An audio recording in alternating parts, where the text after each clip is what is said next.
রাজ্য বাজেটে লক্ষ্মীর ভাণ্ডারে টাকা বাড়ানো হয়েছে। নতুন প্রকল্প যুবসাথী নিয়ে এসে বেকার যুবক যুবতীদের হাতে টাকাও দেওয়া হচ্ছে। কিন্তু তাই বলে শিশু পড়ুয়ারা কি বঞ্চিত থাকবে? এই প্রশ্ন তুলেছিলেন একাধিক অভিভাবকরা। এবার তাদের ভবিষ্যৎ এবং পুষ্টির কথা ভেবে বড় পদক্ষেপ গ্রহণ করল রাজ্য সরকারের পক্ষ থেকে।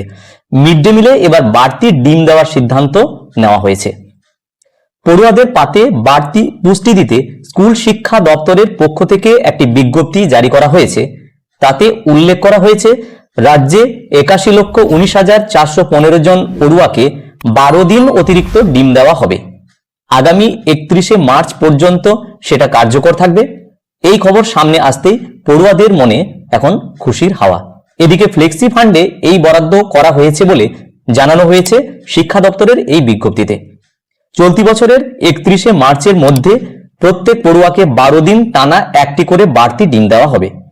এই বিজ্ঞপ্তি থেকে জানা গিয়েছে, মিড ডে মিলের সাধারণ নিয়ম অনুযায়ী প্রত্যেক সপ্তাহে একটি করে ডিম তো দেওয়া হবেই, একই সঙ্গে 31শে মার্চের মধ্যে দেওয়া হবে অতিরিক্ত 12টি ডিমও।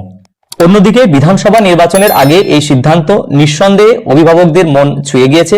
বিজ্ঞপ্তিতে জানানো হয়েছে, পিএবি 2025-26 ফ্লেক্সি ফান্ডে 7,794 লক্ষ টাকা অনুমোদন করা হয়েছে। রান্না করা মিড ডে মিলের আওতায় এই বরাদ্দে 81 লক্ষেরও বেশি শিশুকে 12 দিনের সাপ্লিমেন্টারি নিউট্রিশন হিসাবে ডিম বা মৌসুমী ফল দিতে হবে।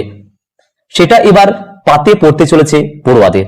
তবে যেটা বিজ্ঞপ্তিতে উল্লেখ করা হয়নি সেটা হলো, পরবর্তী ক্ষেত্রে মিড ডে মিলে আরো উন্নত মানের খাবার দেওয়া হবে, যাতে পেট ভরে খেয়ে পড়াশোনা করতে পারে পড়ুয়ারা বলে এই সূত্রের খবর।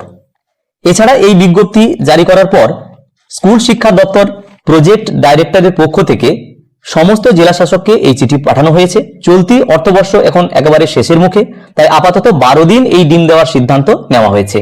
আর সূত্রের খবর, নতুন অর্থবর্ষে মিড ডে মিলের তালিকায় আরো কিছু নয়া পুষ্টিকর খাবার নিয়ে আসতে চায় রাজ্য সরকার। ভিডিওটি প্রত্যেককে দেখার জন্য ধন্যবাদ। প্রত্যেকে ভালো থাকুন, সুস্থ থাকুন।